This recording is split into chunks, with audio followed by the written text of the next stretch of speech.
Jason, this drum thing you're using, which is the size, I said, of an iPad, is this, it sounds to me like you could do a whole concert just with that little piece of equipment.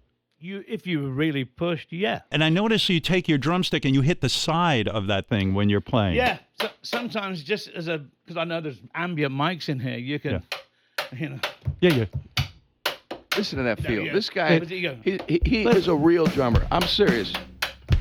Is that because, like your dad, you hit the drums hard? Is that why the sound is a certain way? He hits them right. It's a technique. There's quite a lot about my father that got kind of.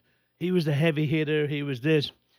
If you watch the '69 the Albert Hall, he holds the stick really far in his hand, so he's not getting a lot of throw.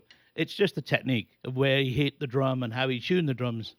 But my dad, he could play his kit and it sounded like his kit. Then he would play my toy kit at home and it still sounded like him. Before your dad died, did he teach you how to play drums? Was he your teacher? He was the guy that would, and it's funny, I got to work with Bill Collins a few years ago, right at the beginning of us working together. And I told him a funny story because Phil loved my dad and he said he saw him before he was in Zeppelin. And he said, I said, well, when you'd released Duke and the Turn It On Again came out, and you just beat my dad in the Melody Maker Drum Awards poll.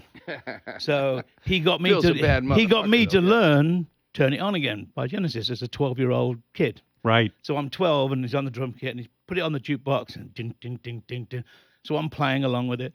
So I do it about 3 times. He goes, do it again. About third time he went, got it. He goes, I don't know what the big fuss is about. My 12-year-old boy can play that song. You know what was great? I got to interview Robert Plant a while ago. And I always wanted to ask him this. I love that Kennedy Center Honors. Jimmy Page, Robert Plant, they're sitting next to each other. And you Jason, came out with Heart and Nancy Wilson. And you were playing, what song did you do? Stairway? Yeah. Yeah, you did Stairway. And Robert Plant is sitting there crying. And I was like, gee, if I ever get to interview Robert Plant, I got to ask him why he was crying. And he said, I was crying because I was watching Jason, Yeah, his buddy's kid. What it was his boy was playing drums. Yes. Jason. Yes. I thought all those years later, it was just one ridiculous loss.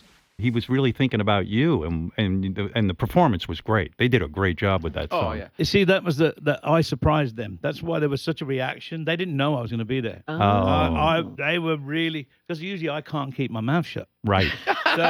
So I was under orders.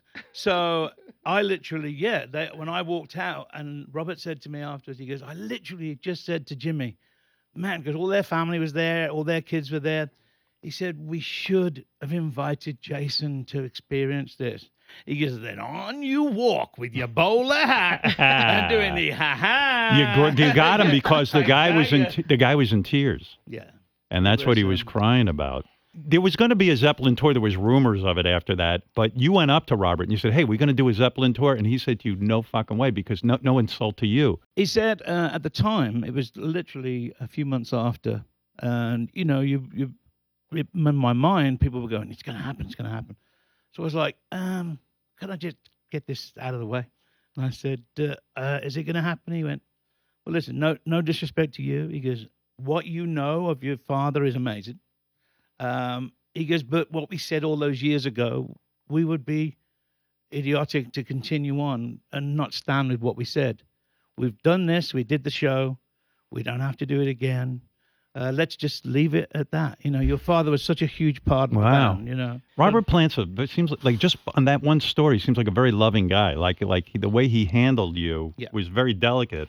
Yeah. He's the one who told you, he came to your house to tell you your father was dead, right? I mean, he was the one. Yeah. Came with his wife. Yeah, Maureen, Yeah, Robert was the close guy. They were pals. They were best buddies.